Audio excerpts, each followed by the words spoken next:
15 seconds. That's how long it took for the Galactic Assembly to laugh. The declaration had barely left the human envoy's lips. "We are here for one child," before the delegates of 100 worlds burst into various flavors of condescension. Some chittered. Some hooted. The crystalline ones made a noise like glass wind chimes being thrown down a flight of stairs. The laughter rolled around the great chamber, echoing in alien tongues that didn't even have a word for parent, let alone sacrifice. The human envoy smiled politely, waited for the hilarity to die down, and then sipped his water like he had all the time in the universe. His name was Ambassador Jonathan Hale, and he was the sort of man who could look like a schoolteacher while plotting planetary sieges. He adjusted his tie. Yes, humanity still wore ties to galactic summits, mostly to confuse people, and let his words hang in the charged air. "You'll forgive me," Hale said cheerfully, "but on Earth, we don't find children particularly expendable." The laughter hiccuped. Some of the assembly thought this was a joke, just part of the strange, melodramatic human flair. Others sensed something colder in Hale's tone, like velvet over a blade. "Ambassador Hale," rumbled the insectoid chair being, mandibles clicking as it spoke through a translation sphere, "it is inefficient to risk blood and resource over a single genetic unit. The Zari Confederacy has claimed the hatchling.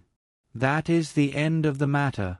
"Oh no," Hale said lightly, swirling his glass of water as though pondering the mysteries of hydration. "I assure you, Chair Being, this is very much the beginning." The words didn't land like a threat. They landed like a polite RSVP to an execution. The child in question was named Layla Alvarez, 8 years old, abducted from a remote colony ship while humanity was still adjusting to being allowed in the galactic sandbox. By all accounts, the Zari Confederacy hadn't even considered it an insult. They'd taken the child for study, the way one might take a rare bird from the wild.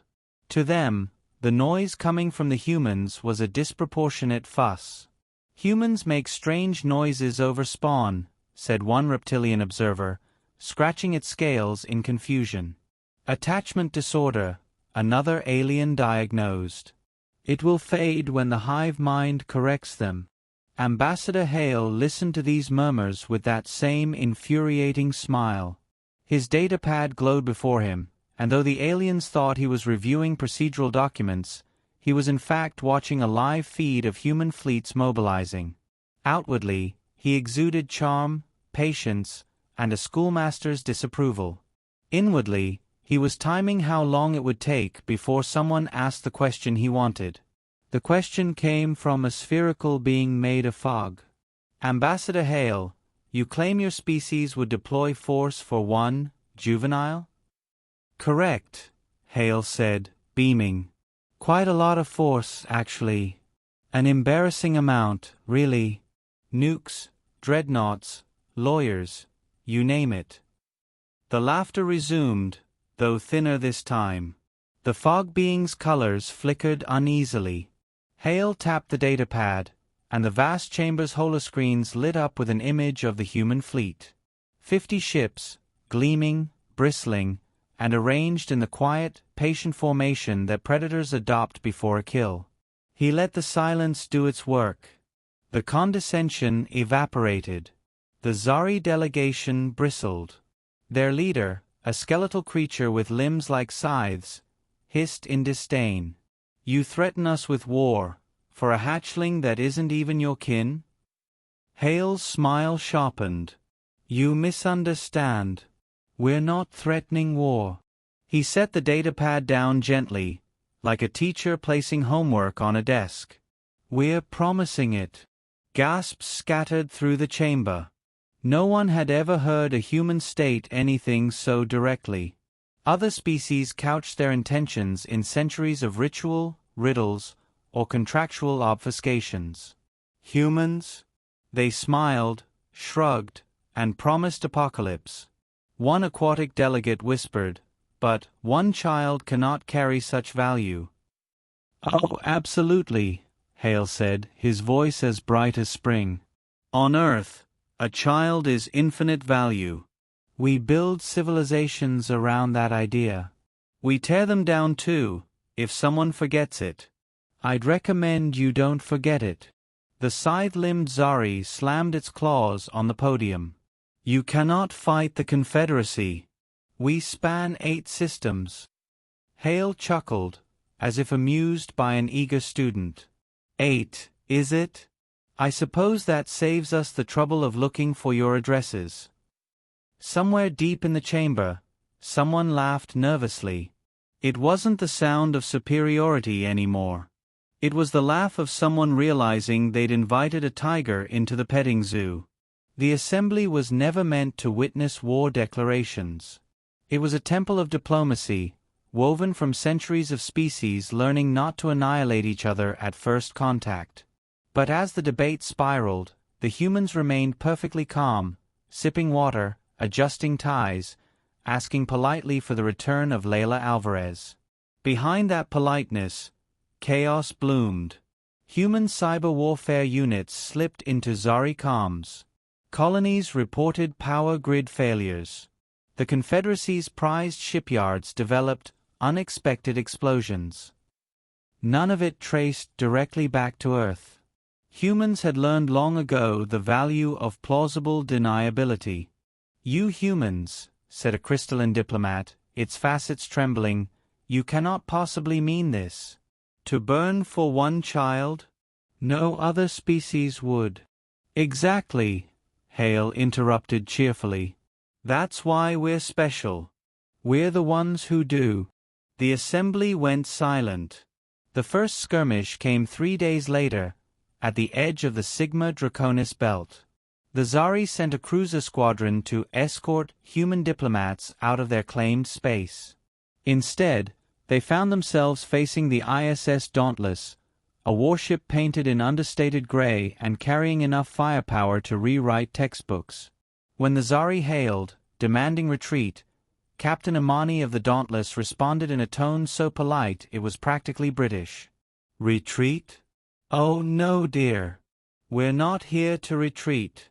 We're here to collect a child. The battle lasted 6 minutes.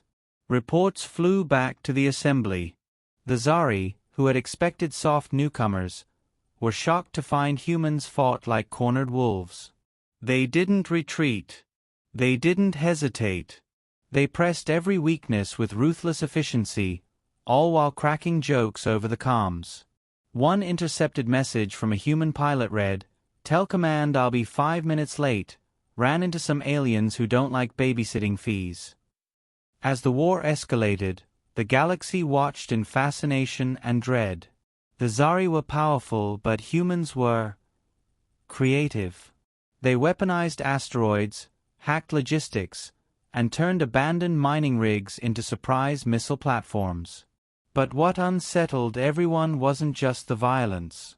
It was the motive. Every time the assembly questioned them, the humans gave the same answer: we just want the child back. The galaxy had no frame of reference for this. Whole civilizations had been erased over resources, territory, or ideology, but never for one small human girl. In the outer rings, a rumor began to circulate: don't take what belongs to humans. They'll come for it. They'll never stop coming. At last, the Zari cracked. They brought Layla Alvarez to the assembly chamber, alive but terrified, flanked by guards. Ambassador Hale was waiting. The guards shoved the child forward, sneering. "Here is your precious genetic unit. Worth 1,000 lives, you said." Hale knelt, smiling warmly at Layla. "Worth more," he said softly, and helped her to her feet. Then he looked up at the guards, smile still gentle, eyes colder than deep space. "You've made your point," the guards sneered. "Yes," Hale said, dusting off his suit jacket. "And now we'll make ours." He snapped his fingers. Outside the assembly window, the void lit up as a human fleet decloaked. Dreadnoughts, carriers, cruisers, an armada that had been waiting, patient as a wolf pack. The assembly erupted into chaos. Hale raised a hand. Peace, friends. We're not here to conquer. We're here to clarify. Take one thing from us, even one child, and we'll show you the true definition of disproportionate response. He smiled, like a teacher ending a lecture. Lesson over. The twist came later. The Zari surrendered, humiliated. Layla Alvarez was safe, her name already whispered across the stars like a prayer. But what the galaxy didn't realize, what no one but Hale and a handful of human tacticians knew, was that humanity had built the Armada before the child was taken. They hadn't gone to war because of one abduction. They had been waiting for an excuse. And someone had been foolish enough to provide it.